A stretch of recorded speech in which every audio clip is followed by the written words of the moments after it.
जय हिंद दोस्तों। अगर आपको भी आर्बिट्रेशन का नोटिस आया है और आप भी दिक्कत परेशानी में चल रहे हैं कि अब ये नोटिस तो आ गया आर्बिट्रेशन का, इसका क्या करा जाए, इसका ऑब्जेक्शन लिखवाना है तो कैसे लिखवाना है, और अगर हम इस नोटिस को ऐसे ही छोड़ देते हैं या फिर खुद से इसका ऑब्जेक्शन लिखते हैं तो हमारे साथ क्या क्या चीजें हो सकती हैं। जी हाँ दोस्तों, आज एक पर्सनल एग्जाम्पल के साथ आपको बताएंगे कि आर्बिट्रेशन की पूरी प्रक्रिया क्या होती है, इसका ऑब्जेक्शन कैसे लिखवाना होता है और क्या क्या इसके ऑब्जेक्शन के अंदर रहेगा जो चीजें हमें लिखनी है। और अगर हम खुद से इसका ऑब्जेक्शन लिख देते हैं एक कोरे कागज पर तो क्या वो चीज एक्सेप्टेबल रहेगी या फिर नहीं रहेगी, ये भी चीजें मैं आपको बताने वाला हूं इसके अंदर, पूरे वीडियो के अंदर बने रहे। ठीक है, तो जय हिंद दोस्तों, मैं आप सबका हर्ष कुमार आपके इस चैनल लोन डिस्ट्रॉयर में आपका स्वागत करता हूं। अगर आपकी भी कोई लोन से संबंधित कोई प्रॉब्लम चल रही है, कोई दिक्कत चल रही है, कोई परेशानी चल रही है, फिर चाहे वो कोई रिकवरी वाला आपको ऑन कॉल परेशान कर रहा हो, आपके घर आके होम विजिट पे आपको परेशान कर रहे हैं, या फिर कोई लीगल नोटिस आपको आ रहा है, कोई भी arbitration demand notice section 25 cheque bounce SARFAESI act 13(2) 13(4) या फिर ऐसा कोई भी नोटिस आ रहा है, या फिर आपको ऐसे कोई भी सिक्योर या फिर अनसिक्योर लोन के बारे में कोई भी जानकारी चाहिए, कोई भी मदद चाहिए, कोई भी एडवाइस, कोई भी सर्विस या फिर कुछ भी चाहिए आपको, तो यहाँ पर मेरा नंबर आ रहा है, आप मुझे व्हाट्सएप पर मैसेज कर सकते हैं। ठीक है, और अगर आपको आर्बिट्रेशन का रिप्लाई लिखवाना है तो भी यहाँ पर आ रहा है मेरा नंबर व्हाट्सएप पर, आप मुझे वहां पर नोटिस भेज के अपना रिप्लाई लिखवा सकते हो। ठीक है, चलिए वीडियो में आगे बढ़ते हैं। तो दोस्तों, सब लोगों को एक चीज पहले जान लेनी चाहिए कि आर्बिट्रेशन कोई छोटी मोटी चीज है नहीं। ठीक है, आर्बिट्रेशन एंड काउंसलेशन एक्ट 1996, ठीक है, ये सिंपली कहता है कि बैंक और आपके बीच में एक मीडिएटर रखा जाएगा। ठीक है, दरअसल क्या होता है, जब आप लोन लेते हो, कोई भी लोन, आपका सिक्योर लोन हो, अनसिक्योर लोन हो या कैसा भी लोन हो, कई लोग बोलते हैं हमने तो ऑनलाइन लोन ले रखा था। अभी हाल ही में एक शख्स के साथ ये चीज हुई थी, उन्होंने किसी से एडवाइस ली होगी पहले अपने दोस्त यार से, उसने तो बता दिया कि तूने ऑनलाइन लोन लिया है, कुछ होता ही नहीं है इसके अंदर, टेंशन फ्री हो जा तू।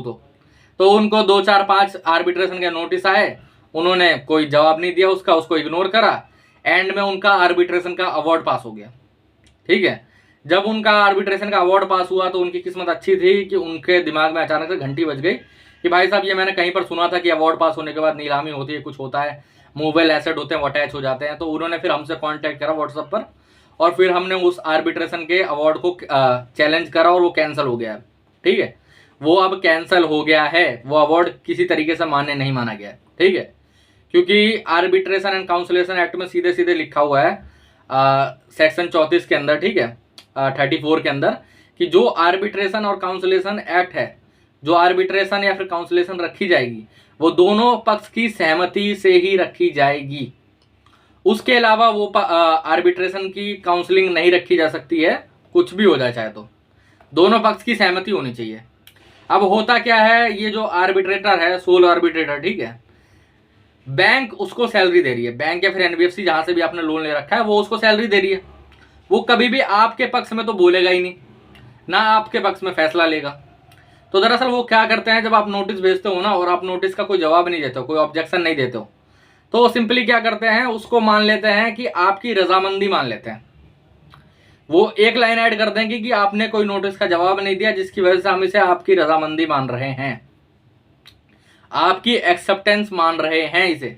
ठीक है, और वो आर्बिट्रेशन की प्रोसीडिंग स्टार्ट कर देते हैं। ठीक है, जब ये चीज स्टार्ट हो जाती है तो उसके बाद फिर ये होता है कि आपको 1 2 नोटिस और आएंगे, उसके बाद सीधा अवार्ड पास होगा।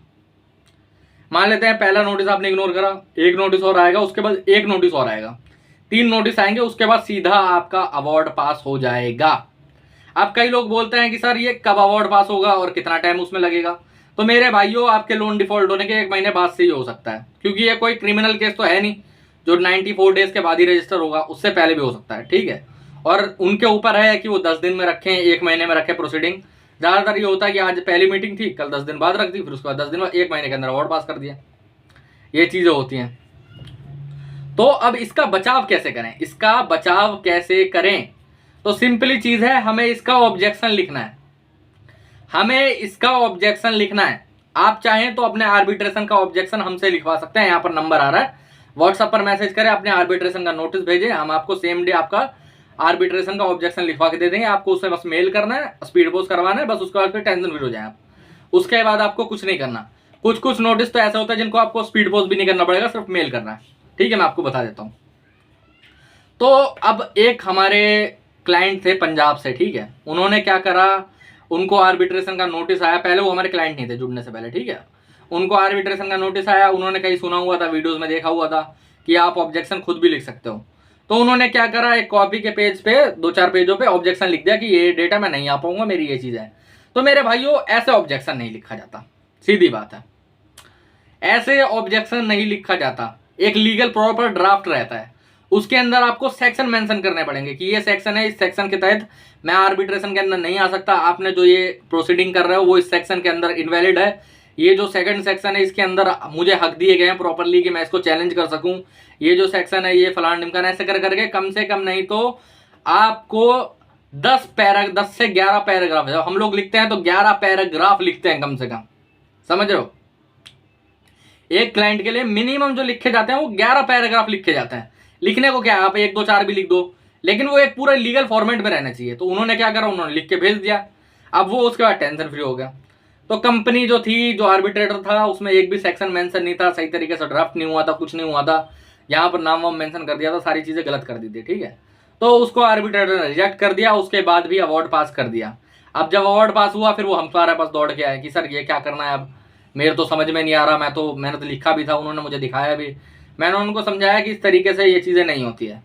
फिर उन्होंने हमसे उस आर्बिट्रेशन अवार्ड को चैलेंज करवाया, ठीक है।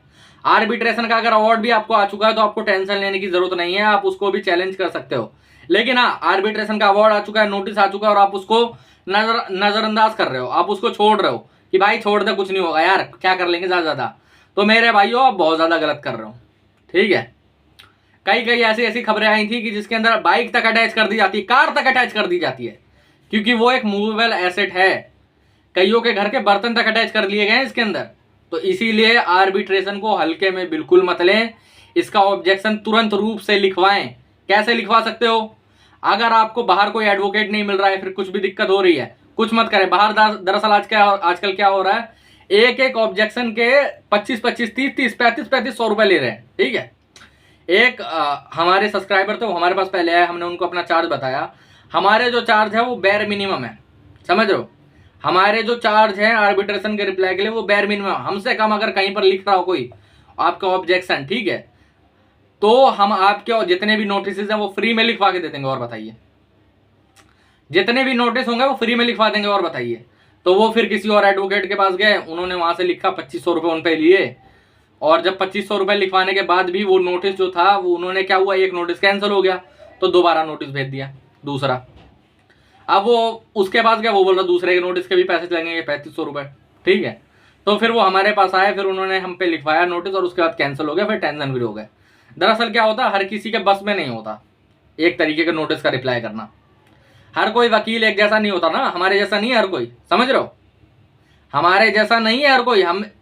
हमें इस केस में बहुत टाइम हो चुका है, हम कैसे भी आपकी सेटलमेंट 10 से 15% में करवा सकते हैं, बाहर कोई गारंटी नहीं लेगा। बाहर क्या करते हैं आजकल, 30%, 40% में सेटलमेंट करवा रहे हैं, उसमें भी परसेंटेज का हिसाब ले रहे हैं कि आउटस्टैंडिंग पे मुझे 5% चाहिए, 10% चाहिए। अरे मेरे भाई, जब 10% तुझे ही दे देंगे, 30% में सेटलमेंट हो रही है, 40%, इससे बढ़िया तो तुम खुद के सेटलमेंट कर लो। और बताओ, समझ रहे हो, अगर तुम खुद भी ऑफर मांगोगे तो 20-25% में मान जाएगा वो। तो इसीलिए इस फेक सेटलमेंट से बचें और अपने आर्बिट्रेशन का नोटिस का रिप्लाई तुरंत लिखवाएं, ऑब्जेक्शन तुरंत लिखवाएं।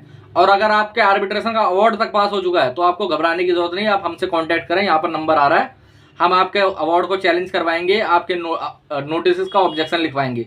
आपको डरने घबराने की बिल्कुल जरूरत नहीं, टेंशन लेने की बिल्कुल भी जरूरत नहीं है। फिर चाहे आपको कोई भी नोटिस आ रहा हो, कोई भी रिकवरी वाला परेशान कर रहा हो, आपको कुछ नहीं करना, यहाँ पर नंबर आ रहा है, हमसे कॉन्टैक्ट करें, ठीक है। तो दोस्तों, आज के वीडियो में इतना ही। और कोई प्रॉब्लम हो, यहाँ पर नंबर आ रहा है, हमसे कॉन्टैक्ट करें व्हाट्सअप के माध्यम से। नॉर्मल कॉल करेंगे, कॉल नहीं पिक होगा, व्हाट्सअप पर कॉल करेंगे, कॉल नहीं पिक होगा। आप सिंपली व्हाट्सअप पर मैसेज करें, उसके बाद हम आपको रिप्लाई करेंगे, ठीक है। तो जय हिंद दोस्तों।